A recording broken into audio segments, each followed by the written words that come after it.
Muhammadan abduhu wa rasuluhu da'ila ridwani. Allahumma salli alaihi wa ala alihi wa ashabihi wa ikhwani. Para ikhwan dan akhwat, bapak-bapak, ibu-ibu yang dirahmati oleh Allah Subhanahu wa taala. Pada kesempatan kali ini kita akan membahas tentang apa yang harus kita lakukan ketika kita menghadapi kondisi di mana kita bingung menghadapi kondisi tersebut. Rencana tidak ada. Terus apa yang harus kita lakukan? Segala harapan dari sebab-sebab duniawi sudah pupus, ya. Dan terkadang sebagian orang mengalami kondisi demikian, ya. Terutama di masa-masa sulit di zaman sekarang, ya. Sebagian orang kehilangan keluarga, kehilangan pekerjaan, ya. Terkadang tertimpa juga dengan penyakit, sehingga dia bingung apa yang harus dia lakukan. Sebagian ulama seperti Ibnu Rajab Al-Hambali rahimahullahu taala jelaskan bahwasanya terkadang manusia terjebak dalam kondisi demikian. Di puncak-puncak kesulitan, agar Allah mengajari dia untuk kembali kepada Allah Subhanahu wa taala. Agar dia sadar bahwasanya apa yang dilihat selama ini di atas muka bumi tidak bisa merubah kondisinya. Yang bisa merubah kondisinya hanyalah Rabbul Alamin. Ya. Jadi terkadang kita dijebak dengan kondisi seperti itu agar kita benar-benar hanya bertawakal kepada Allah. Kita sadar bahwasanya orang-orang yang selama ini kita harapkan ternyata tidak bisa berbuat apa-apa, tidak bisa berkutik dengan kondisi yang kita hadapi. Bahkan perkara terkadang lebih menyedihkan ketika orang-orang yang kita harapkan ternyata meninggalkan kita, menjauh dari kita, tidak ingin tercipratkan dengan kesulitan yang sedang kita hadapi. Tidak mengapa ketika dalam kondisi demikian seorang muslim, seorang mukmin harusnya semakin percaya kepada Allah bahwasanya jalan keluar akan segera tiba. Recording in progress. Maka pada kesempatan kali ini kita akan bahas tentang apa yang dilakukan oleh seorang seharusnya ketika benar-benar di puncak-puncak kesulitan, seakan-akan segala jalan keluar sudah tertutup. Ada 3 hal yang hendaknya dilakukan oleh seorang muslim. Yang pertama adalah dia husnudzan kepada Allah Subhanahu wa taala. Yang kedua dia bertakwa kepada Allah Subhanahu wa taala. Dan yang ketiga dia bertobat, beristighfar atas segala dosa-dosa yang dia lakukan. Kalau dia punya masalah dengan orang lain, maka segera dia selesaikan sebisa mungkin. Karena bisa jadi apa yang dia alami merupakan dampak dari dosa-dosa masa lalunya atau dampak dari kezaliman yang dia lakukan kepada orang lain. Ala kulli hal, apapun yang terjadi, ini 3 perkara yang ingin saya singgung pada kesempatan kali ini. Ketika seorang menghadapi kondisi yang sangat sulit, karena dalil-dalil menunjukkan 3 hal ini sangat penting agar seorang bisa keluar dari kondisi yang sangat berat yang tidak bisa dia hadapi. Baik. Yang pertama adalah husnudzan billah, ya, husnudzan. Berprasangka baik.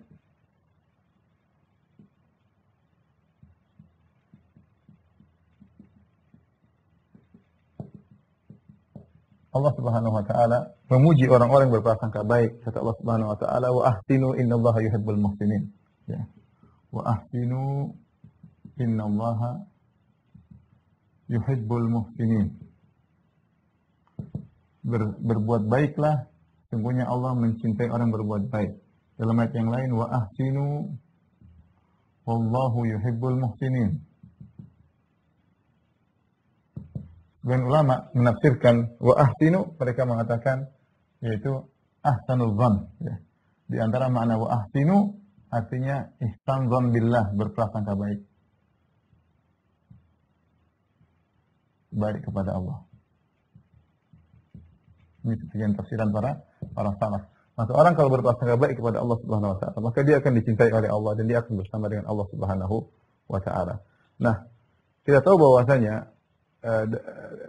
ibadah terdiri atas perkataan, perbuatan dan juga amalan batin, ya, amalan batin. Justru amalan batin ini lebih penting dalam peribadatan kepada Allah daripada amalan zahir, ya. Terkadang kita hanya fokus kepada ibadah yang zahir seperti salat, baca Quran itu penting semuanya, salat, baca Quran ya. Tapi kita terkadang lalai bahwasanya ada ibadah-ibadah hati yang sangat agung. Di antaranya seperti berbaik sangka kepada Allah, berprasangka baik kepada Allah, yang ibadah hati yang sangat agung. Bahkan banyak ibadah-ibadah zahir yang dibangun di atas ibadah hati. Kalau ibadah hatinya buruk, maka ibadah zahirnya juga buruk. Dan Nabi SAW telah mengatakan bahwasanya inna fil jasadi mudghah idza saluhat saluha jasadu kulluhu wa idza fasadat fasada jasadu kulluhu ala wahyil qalb. Sungguhnya dalam hati ada segumpal daging. Kalau dia baik maka baik pula seluruhnya, kalau dia buruk maka buruk pula seluruhnya. Ketahui dia adalah qalbu. Maka ikhwan akhwat yang dirahmati Allah Subhanahu wa taala, penting bagi kita untuk husnuzan kepada Allah ya ketika dalam kondisi sulit. Sungguhnya kita husnuzan, Rasulullah mengajarkan kita untuk husnuzan dalam banyak hal ya, dalam banyak hal. Di antaranya dianjurkan untuk husnuzan atau ditekankan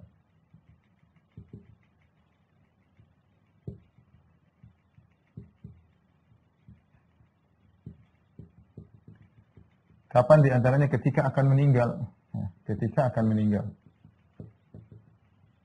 Saya rasa kondisi paling berat seseorang yang dia benar-benar pasrah ketika akan meninggal. Mau apa lagi sudah? Usaha sudah selesai semuanya. Mau apa lagi? Dia sudah nggak bisa baca Quran, dia sudah nggak bisa sholat lagi. Sudah mau akan meninggal dunia. Ya, namun ada ibadah yang agung hendaknya dia kerjakan di saat-saat puncak dari kesulitan tersebut adalah husnuzan kepada Allah Subhanahu wa taala. Jabir bin Abdullah radhiyallahu anhu berkata, "Sami'tu Rasulullah SAW qabla mautihi bi thalathati ayyam." Aku mendengar Rasulullah SAW sebelum meninggal 3 hari. Rasulullah SAW berkata, "La yamutanna ahadukum illa wa huwa yuhsinu dhanna billah." Janganlah sekali-sekali salah seorang kalian dari kalian meninggal dunia kecuali dia berbaik sangka kepada Allah Subhanahu wa taala ya. La yamutanna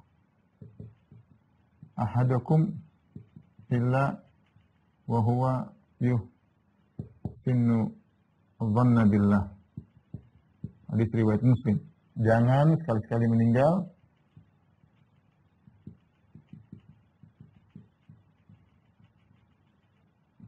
kecuali berbaik sangka.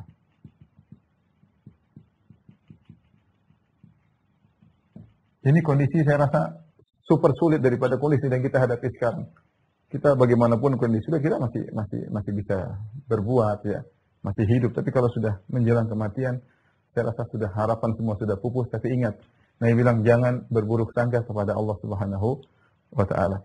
Kemudian tentunya di antaranya berbaik sangka kepada Allah Subhanahu wa taala ketika bertobat ya, ketika bertobat dari dosa. Ini juga butuh berbaik sangka. Makanya dalam hadis qudsi Allah mengatakan aznaba abdi dzamban. Hambaku melakukan maksiat ya. Faqala rabbi ighfirli. Kemudian dia berkata, ya Allah ampunilah aku. Kata Allah, alima abdi anna lahu rabban yaghfiru dzam wa ya'khudhu bidzam. Hambaku tahu bahwasanya dia punya Tuhan yang mengampuni dosa. Makanya dia minta ampun. Dia husnuzan kepada Allah. Dia tahu Tuhan saya ini Maha mengampuni dosa. Maka dia mengatakan, Rabbi ghfirli, ya Allah ampuni aku. Ghafartu lahu, kata Allah, aku ampuni dia. Aku ampuni dia. Summa makasa masya Allah, kemudian dia diam dalam berapa lama tidak bermaksiat. Summa aznaba dzamban akhar, kemudian kembali lagi melakukan maksiat.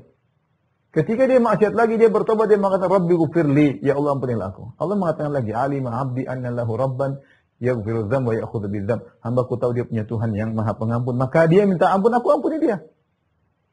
Husnuzan dia, meskipun dia melakukan dosa, dia husnuzan kepada Allah Subhanahu wa taala. Dan Allah mengkisahkan tentang 3 orang sahabat, kalau tidak salah, Ka'ab bin Malik radhiyallahu anhu, kemudian Hilal dan Murarah, 3 orang ini yang mereka tidak ikut serta dalam perang Tabuk, sehingga kemudian Nabi menyuruh para sahabat memboikot mereka sampai hampir 50 hari. Allah turunkan bagaimana mereka dalam kondisi demikian, ketika mereka mengucapkan salam tidak ada yang jawab, bahkan keluarganya, kerabatnya tidak menjawab salam, bahkan disuruh meninggalkan istrinya. Berat ketika itu mereka diboikot oleh kaum muslimin, oleh Nabi SAW. Biasanya murah senyum, Nabi tidak senyum. Terkadang senyumnya senyum marah, ya, bukan senyum yang seperti biasanya, sehingga berat bagi tiga sahabat ini, padahal mereka begitu cinta kepada Nabi SAW. Allah turunkan firman-Nya, wa ala thalathati alladziina khulifu hatta idza dhaqat 'alaihimul ardu bima rahabat wa dhaqat 'alaihim anfusuhum wa dhannu alla malja'a minallahi illa ilaihi tsumma taba 'alaihim yatubu. Dalam surat Taubah kata Allah, dan tiga orang yang ditangguhkan taubat mereka. Sampai hatta idza dhaqat 'alaihimul ardu bima rahabat, sampai mereka menyangka bumi sudah sempit, padahal bumi itu luas. Tapi mereka menyangka tidak kuat hidup di situ. Bumi terasa sempit, padahal bumi itu luas, kata Allah. Bukan cuma itu, wadaqat alaihim anfusuhum, bahkan jiwa mereka juga merasa sempit. Artinya sudah puncak, sudah sulit sekali. Tapi kata Allah, wa dhannu alla malja'a minallahi illa ilaihi. Tapi mereka menyangka bahwasanya tidak ada tempat mereka berlari kecuali kepada Allah Subhanahu wa taala. Ini yang jadi poin penting. Mereka husnudzan ketika mereka melakukan kesalahan bahwasanya Allah Maha Pengampun. Allah Maha Pengampun. Maka seorang ketika bertobat, dia hendaknya berbaik sangka kepada Allah Subhanahu wa taala. Di antara juga kita ditekankan untuk husnudzan ketika dalam kondisi terdesak. Ya, seperti kondisi sekarang, kondisi sebagian orang dalam kondisi sangat sulit. Sunnatullah berlaku, kata Ibnu Rajab Al-Hambali. Sunnatullah berlaku. Jika kondisi sudah sangat sulit, di puncak kesulitan, biasanya kalau dibarengi dengan ketakwaan, biasanya datang solusi. Solusi itu datang ketika di puncak-puncak kesulitan. Ya. Di puncak-puncak kesulitan. Dan itulah yang Allah Subhanahu wa taala ceritakan dalam Al-Qur'an, ya. Demikian juga kisah-kisah yang dialami oleh Nabi SAW. Datang pertolongan tersebut ketika di puncak-puncak kesulitan, ya. Di puncak-puncak kesulitan. Kenapa? Mereka husnudzan kepada Allah Subhanahu wa taala. Saya sebutkan misalnya contoh, ya. Contoh-contoh kisah akan hal ini. Seperti apa? Seperti misalnya kisah Ibrahim dan Hajar, ya. Alaihissalam dan Hajar. Ketika kisahnya ma'ruf, sudah sering sampaikan. Ketika Ibrahim kemudian mengantarkan Hajar dan putranya Ismail di tengah lembah kota Mekah yang tidak ada makanan, tidak ada tumbuhan, tidak ada air. Kemudian Ibrahim pulang meninggalkan mereka berdua, istri dan anaknya, dengan bekal satu tempat makanan, satu tempat air minum. Ketika Ibrahim pergi, maka Hajar istrinya mengejar. Dia mengatakan, ya Ibrahim, atutrukuna bihadzal wadi alladhi laisa fihi syai' wala ins wala syai'. Ya Ibrahim, kau tinggalkan istrimu dan anakmu di lembah ini yang kering. Tidak ada air, tidak ada tumbuhan, tidak ada manusia, tidak satupun. Ibrahim tidak menjawab, dia terus melangkahkan kaki menuju ke negeri Syam. Hajar mengejar lagi. Dia mendapati hal yang aneh dari suaminya. Dia mengatakan, ya Ibrahim, atatrukuna bihadzal wadi alladzi laisa fihi insun wala syai' wala zar' wala syai'. Ya Ibrahim, kau tinggalkan kami di suatu lembah yang tidak ada apa-apa. Ibrahim tidak menjawab sampai Hajar paham. Dia mengatakan, Allahu amaraka bihadza. Apakah Allah yang memerintahkan engkau untuk hal ini? Kata Ibrahim, na'am, benar Allah yang perintahkan. Apa kata Hajar ketika itu? Idzan la yudayyi'una. Kalau gitu Allah tidak akan meninggalkan kami. Kemudian kisah yang ma'ruf, akhirnya minumannya habis, makanannya habis, air susu Hajar pun tidak keluar. Akhirnya Ismail menggeliat kesakitan, maka Hajar pun naik ke bukit Sofa, kemudian pergi ke bukit Marwah sampai 7 kali, baru kemudian Allah berikan. Di puncak-puncak dia kesulitan, anaknya menangis, dia tidak kuasa melihat anaknya, dan dia sudah letih dari bukit Sofa ke Marwah, Sofa ke Marwah, Sofa sampai 7 kali. Seorang wanita di tempat seperti itu, tiba-tiba ada bantuan, datang malaikat Jibril, kemudian keluarlah air Zam-Zam. Lihat bagaimana Hajar bertahan.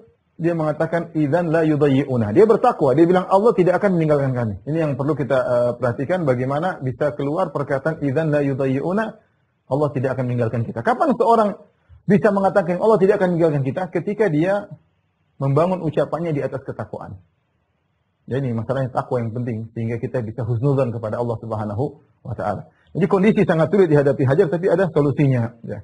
Saya rasa kalau kita di kondisi Hajar bingung mau ngapain, tidak ada rencana mau ngapain. Tidak ada orang, tidak ada manusia, tidak ada kehidupan, tidak ada air, anak menangis, menggeliat. Tapi ada Allah Subhanahu wa taala. Ada Allah. Terus berusaha, tapi yakin ada yang di atas yang memperhatikan kita. Kemudian contoh yang disebutkan juga disebut dalam Al-Qur'an, misalnya apa? Kisah Nabi Musa.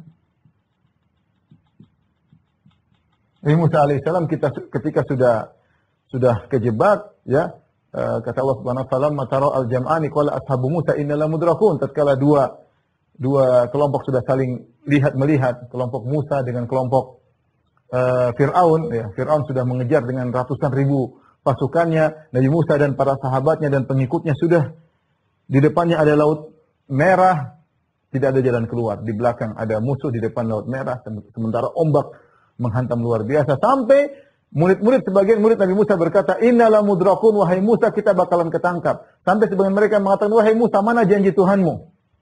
Mana janji Tuhanmu?" Tapi kata Nabi Musa, "Ya inna ma'i kalla, kita tidak akan tertangkap. Inna ma'i rabbi sayahdin." Allah akan beri petunjuk kepadaku. Lihat, kalau kita di posisi Musa ada bingung, enggak ada jalan keluar. Mau kemana? Tidak ada jalan keluar, depan laut merah, ombak begitu besar, belakang pasukan. Tapi di saat-saat genting tersebut, Nabi Musa tetap husnuzan kepada Allah. Dan ketika seorang bisa mengatur hatinya, cukup dia husnuzan. Husnuzan dibangun ketakwaan, maka Allah akan berikan pertolongan. Cuma yang masalah kita tidak mau husnuzan kepada Allah. Su'udzan kepada Allah Subhanahu wa taala. Su'udzan kepada Allah Subhanahu wa taala. Jadi dalam kondisi, saya katakan tadi, sunnatullah berlaku ketika benar-benar dalam puncak-puncak kesulitan dan kita sudah tahu tidak ada satu manusia pun yang bantu kita, biasanya saat itu datanglah pertolongan. Saat kita yakin yang mengatur semuanya hanyalah Allah Subhanahu wa taala. Saat itu datang pertolongan dari arah yang tidak kita sangka-sangka. Contoh lagi Allah sebutkan dalam kisah Yakub, ya. Ketika anak-anaknya tertahan, Yusuf hilang entah sudah berapa puluh tahun, kemudian Binyamin ditangkap. Kemudian kakak mereka yang paling tua juga tidak mau pulang. Ketiga anaknya tidak ketemu lagi dengan dia, tertahan di entah kemana. Yusuf entah kemana, Binyamin ditahan. Maka ketika itu Yakub alaihissalam semakin husnuzan kepada Allah Subhanahu wa taala dengan berkata, "Asallahu ayyatiyani bihim jami'an." Ini apa yang perlu kita perhatikan. Yakub alaihissalam kapan dia mengucapkan demikian? Asallahu ayyatiyani bihim jami'an. Semoga Allah mendatangkan 3 anakku kepadaku. Dia tidak pernah mengucapkan itu sebelumnya. Ketika Yusuf hilang, dia tidak mengucapkan hal tersebut. Ketika Binyamin hilang, kemudian kakaknya tidak bisa pulang, baru dia mengucapkan hal tersebut. Kenapa? Sudah di puncak-puncak kesulitan. Karena mereka tahu, orang-orang salihin tahu, ketika sudah di puncak kesulitan, mereka semakin meningkatkan husnuzan mereka kepada Allah. Bahwasanya Allah Subhanahu wa taala yang mengatur segalanya, yang mengatur segalanya.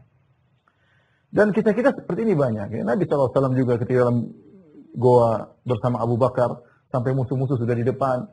Kemudian kata Abu Bakar ketakutan, "Lau anna ahadahum absara ila tahti qadamai la absarana." Kalau salah satu dari mereka lihat ke bawah tentu lihat kita. Kata Nabi, "La tahzan innallaha ma'ana." Jangan khawatir, Allah bersama kita. Husnuzan. Lihat ketika Nabi SAW bayangkan di Taif, Nabi SAW berdakwah. Kemudian diusir, dilempar dengan batu sampai kaki beliau berdarah. Kemudian beliau sampai orang bilang apa? Sampai